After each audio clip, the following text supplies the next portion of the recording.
Hello guys, welcome to my channel AD tech. അപ്പോൾ ഇന്നത്തെ video എന്ന് വെച്ചാൽ ഒരു ഫോൺ റിവ്യൂ ആയിട്ടാണ് വന്നേക്കുന്നത്. ആൻഡ് ഫോൺ എന്ന് വെച്ചാൽ പോക്കോയുടെ ഒരു ഫോണാണ് കേട്ടോ. അപ്പോൾ നമുക്ക് വൈകാതെ തന്നെ നേരെ അതിൻ്റെ ഡീറ്റെയിൽസിലോട്ട് കിടക്കാം.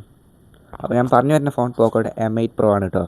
അപ്പോൾ ഇതാണ് ഫോൺ. അപ്പോൾ ഈ ഫോൺ ഇറങ്ങിയത് 2026 ജാനുവരിയിലാണ് കേട്ടോ. ആൻഡ് നമുക്ക് ആദ്യം തന്നെ ക്യാമറയിലോട്ട് കിടക്കാം കേട്ടോ. അപ്പോൾ ക്യാമറ എന്ന് വെച്ചാൽ 50 മെഗാ പിക്സലിൻ്റെ മെയിൻ ക്യാമറ, പിന്നെ 8 മെഗാ പിക്സലിൻ്റെ അൾട്രാ വൈഡ് ആണ് കേട്ടോ വരുന്നത്. പിന്നെ അതിൽ വീഡിയോ റെക്കോർഡിംഗ് നോക്കുകയാണെന്ന് വെച്ച് കഴിഞ്ഞാൽ 4K അവൈലബിൾ ആണ്, പിന്നെ 1080p 4K 30 FPS ഒക്കെ അവൈലബിൾ ആണ്. ആൻഡ് ഇനി ഫ്രണ്ട് ക്യാമറ നോക്കുകയാണെന്ന് വെച്ച് കഴിഞ്ഞാൽ ഫ്രണ്ട് ക്യാമറ 32 മെഗാ പിക്സലിൻ്റെ ക്യാമറയാണ് വരുന്നത്. പഞ്ച് ഹോൾ ഡിസ്പ്ലേയിൽ വരുന്ന ഒരു തരം ക്യാമറയാണ്. പിന്നെ വീഡിയോ റെക്കോർഡിങ് ഫ്രണ്ട് ക്യാമറയിൽ 1080p ആണ് കേട്ടോ വരുന്നത്. ഇനി അടുത്തത് നമുക്ക് ക്യാമറ കഴിഞ്ഞു, ഇനി ഡിസ്പ്ലേയിലോട്ട് കിടക്കാം കേട്ടോ. അപ്പോൾ ഡിസ്പ്ലേ എന്ന് വെച്ചാൽ AMOLED ഡിസ്പ്ലേ ആണ് വരുന്നത്. അത് 120 ഹെർട്സിൻ്റെ റിഫ്രഷ് റേറ്റ് വരുന്നുണ്ട്. ആൻഡ് ഇത് ഡിസ്പ്ലേയിൽ കോർണിംഗ് ഗൊറില്ല ഗ്ലാസിൻ്റെ വിക്ടസ് 2 ആണ് വരുന്നത്. പ്രൊട്ടക്ഷൻ ഇപ്രാവശ്യം കൊടുത്തേക്കുന്നത്. പിന്നെ ഇതിൻ്റെ 3200 നിറ്റ്സ് ആണ് പീക്ക് ബ്രൈറ്റ്നസ് വരുന്നത്. പിന്നെ under display optical fingerprint സ്കാനറാണ് ഉള്ളത്.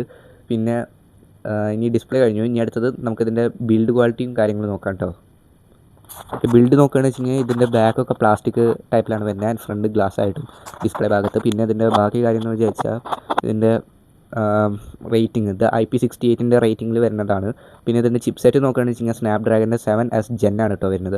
അതുകൊണ്ട് ഗെയിമിംഗ് ഒക്കെ വളരെ നന്നായിട്ട് പോകും. ആൻഡ് ഇനി അടുത്തതെന്ന് വിചാരിച്ചാൽ ഇതിൻ്റെ ചാർജിങ്ങും ബാറ്ററിയാണ്. ബാറ്ററി എന്ന് വെച്ചാൽ 6500 mAh ബാറ്ററിയാണ് കൊടുത്തിരിക്കുന്നത്. പിന്നെ ചാർജിങ്ങിൻ്റെ ഇത് നോക്കുകയാണെന്ന് വെച്ച് കഴിഞ്ഞാൽ 100 വാട്ട്സിൻ്റെ ഫാസ്റ്റ് ചാർജിങ് ആണ് ഇതിൽ സപ്പോർട്ടഡ്. ഇനി ഇതൊക്കെയാണ് ഇതിൻ്റെ മെയിൻ കാര്യങ്ങൾ. ഇനി ലാസ്റ്റ് നമുക്ക് ഇതിൻ്റെ പ്രൈസാണ് കേട്ടോ ഉള്ളത്. അപ്പോൾ ഞാൻ പ്രൈസ് പറയാം.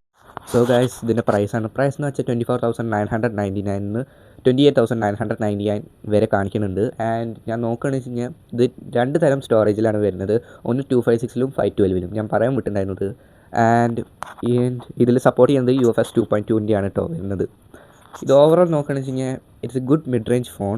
പക്ഷേ ഇതിൽ ഒരു വേറെ ഇഷ്യൂ എന്ന് പറഞ്ഞാൽ ഇത് 4 ഇയേഴ്സിൻ്റെ മേജർ അപ്ഡേറ്റ് ആണ് തരുന്നത് കേട്ടോ. അത് വെച്ചാൽ ഇപ്പം നിങ്ങൾക്ക് Android 15-ലായിരിക്കും ആ ഫോൺ കിട്ടുക.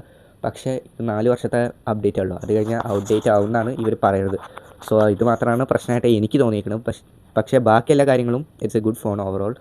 ആൻഡ് ഇതൊരു മിഡ് റേഞ്ച് ആയതുകൊണ്ട് അതിനുള്ള പെർഫോമൻസും കാര്യങ്ങളൊക്കെ ഉണ്ടാവുള്ളൂ. സോ എനിക്കിഷ്ടമായി ഈ ഫോൺ.